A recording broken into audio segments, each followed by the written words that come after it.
हालांकि 360 डिग्री का रेशनल देने का तरीका ही अलग है। नाम निकल के आता है प्यारे दोस्तों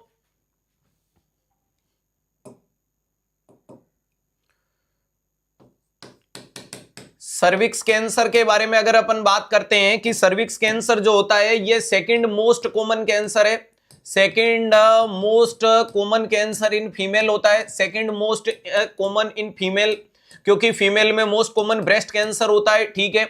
नेक्स्ट अगर अपन बात करते हैं कि इसकी मोस्ट कॉमन साइट क्या देखने को मिलती है, मोस्ट कॉमन साइट क्या होगी, स्क्यूमो-कोल्यूमिनर जंक्शन देखने को मिलती है, ध्यान रखिएगा। अगर नेक्स्ट इंपॉर्टेंट चीज बात करते हैं कि इसके अंदर कौन सा होता है, तो इसमें देखने को मिलता है एक्टो सर्विक्स मोस्ट कॉमन है। अगर अपन सर्विक्स का डायग्राम बनाए तो एक होता है एंडो सर्विक्स, ध्यान रखिएगा, इसको अंदर की साइड है वो एंडो, जो बाहर की साइड होता है वो एक्टो सर्विक्स होता है।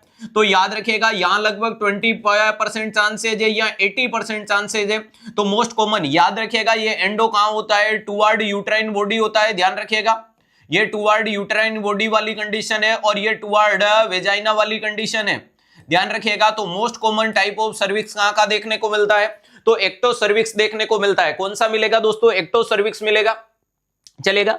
नेक्स्ट अगर अपन बात करते हैं कि सर सर्विक्स के रिस्क फैक्टर क्या देखने को मिलते हैं, क्योंकि कोजेस तो कुछ होता नहीं है, तो मोस्ट कॉमन जब रिस्क फैक्टर आपसे पूछा जाए तो आपका जवाब आना चाहिए ह्यूमन पेपिलोमा वायरस, ध्यान रखिएगा। Most common risk factor, most common cause नहीं है, क्योंकि कैंसर अननोन कोज होता है, कारण कुछ भी नहीं होता है, लेकिन रिस्क होती है, रिस्क को बढ़ावा देने के अंदर देखने को मिलती है, तो ह्यूमन पेपिलोमा। इसके अलावा क्या बोल सकते हो, तो ध्यान रखिएगा मल्टीपेरा, अरे ध्यान रखिएगा मल्टीपेरा बोल दो, मल्टीग्रेविडा बोल दो, मल्टीग्रेविडा, मल्टीग्रेविडा या मल्टीपल सेक्सुअल पार्टनर बोल दो, या फिर क्या बोल सकते हो मल्टीपल सेक्सुअल पार्टनर बोल दीजिएगा, ध्यान रखिएगा सेक्सुअल पार्टनर, वेरी इंपॉर्टेंट चीज है ये। इसके अलावा अगर प्यारे दोस्तों सराउंडिंग कहीं से मेटास्टेसिस होके आ रहा है तो मोस्ट कॉमन नाम है ये है ह्यूमन पेपिलोमा। इसके अलावा किस मरीज में देखने को मिलता है, वो मरीज जिसमें मल्टीग्रेविड है या मल्टीपल सेक्सुअल पेरिटी है, यानी जो बार बार क्या हो रही है, प्रेग्नेंट हो रही है, उसमें ज्यादा रिस्क देखने को मिलती है,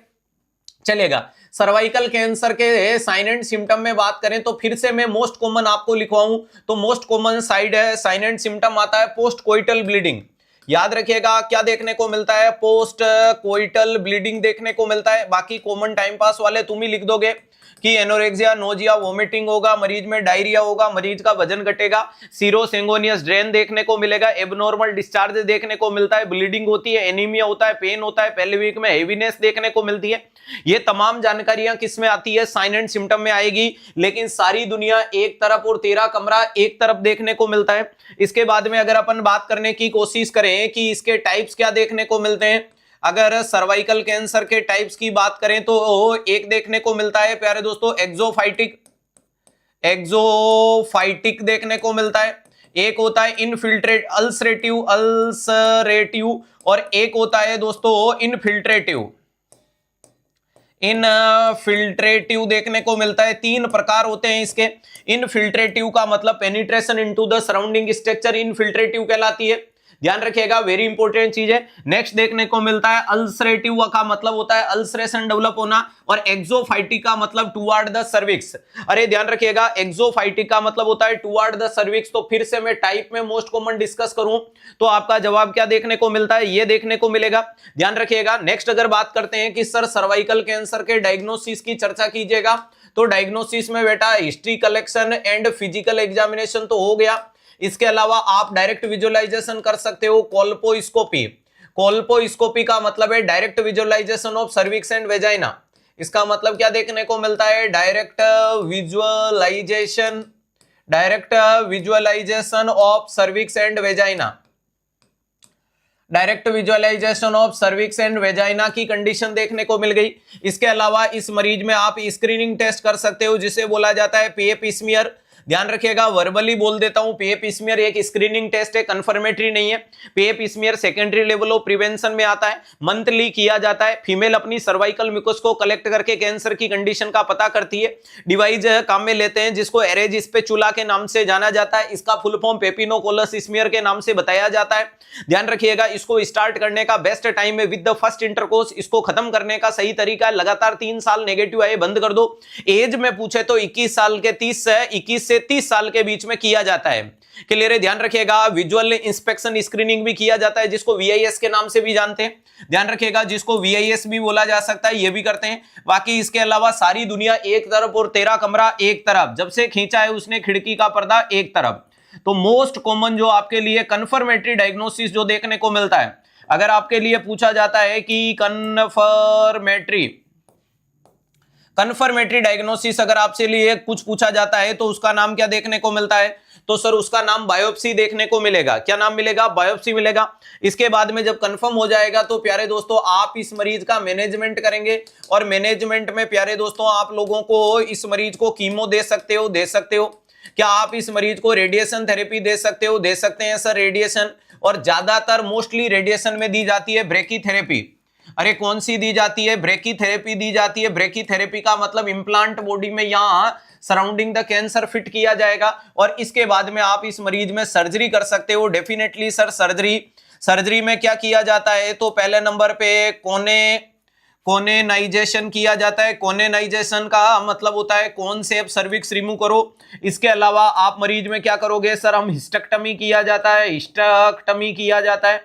अब हिस्टेक्टमी आपको पता है कि पार्शियल भी होती है, हिस्टेक्टमी आपको पता है कंप्लीट भी होती है, और हिस्टेक्टमी आपको पता है कि रेडिकल भी होती है। तो कुल मिलाकर के ये, और ज्यादा सीवियर है तो लास्ट में आप मरीज में क्या कर सकते हो, पेल्विक एक्सट्रैक्शन कर सकते हो। पेल्विक एक्सट्रैक्शन भी कर सकते हो, ध्यान रखिएगा। पेल्विक एक्सट्रैक्शन का मतलब एंटीरियर ब्लडर को निकाल दो। अरे एंटीरियर में ब्लडर को निकाल देना, पोस्टीरियर में रेक्टम को निकाल देना। पोस्टीरियर में किसको निकाल देना? रेक्टम को निकाल देना। ये तमाम जानकारियां आपके सर्वाइकल कैंसर से रिलेटेड आती है। बोलो सांवरिया सेठ की जय। क्लियर है, ध्यान रखिएगा। आपको पता है कि जब तक मैं एक्सप्लेनेशन देता हूं मैं कोई कमेंट पढ़ता ही नहीं हूं, तो कुछ बच्चे बिना फालतू विचलित हो रहे थे, अभी मैं उनके जवाब की तरफ आऊंगा।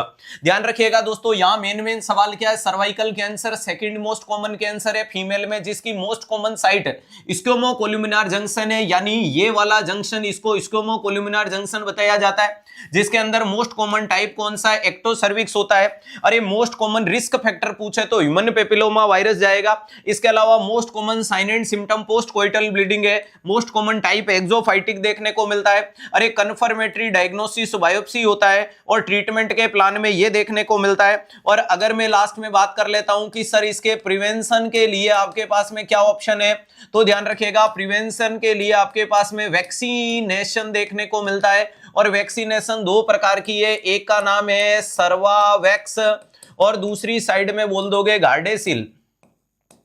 कौन सी देखने को मिलती है? गार्डेसिल देखने को मिलती है। अगर मैं बात करता हूं, ये दोनों की दोनों किल्ड वैक्सीन है।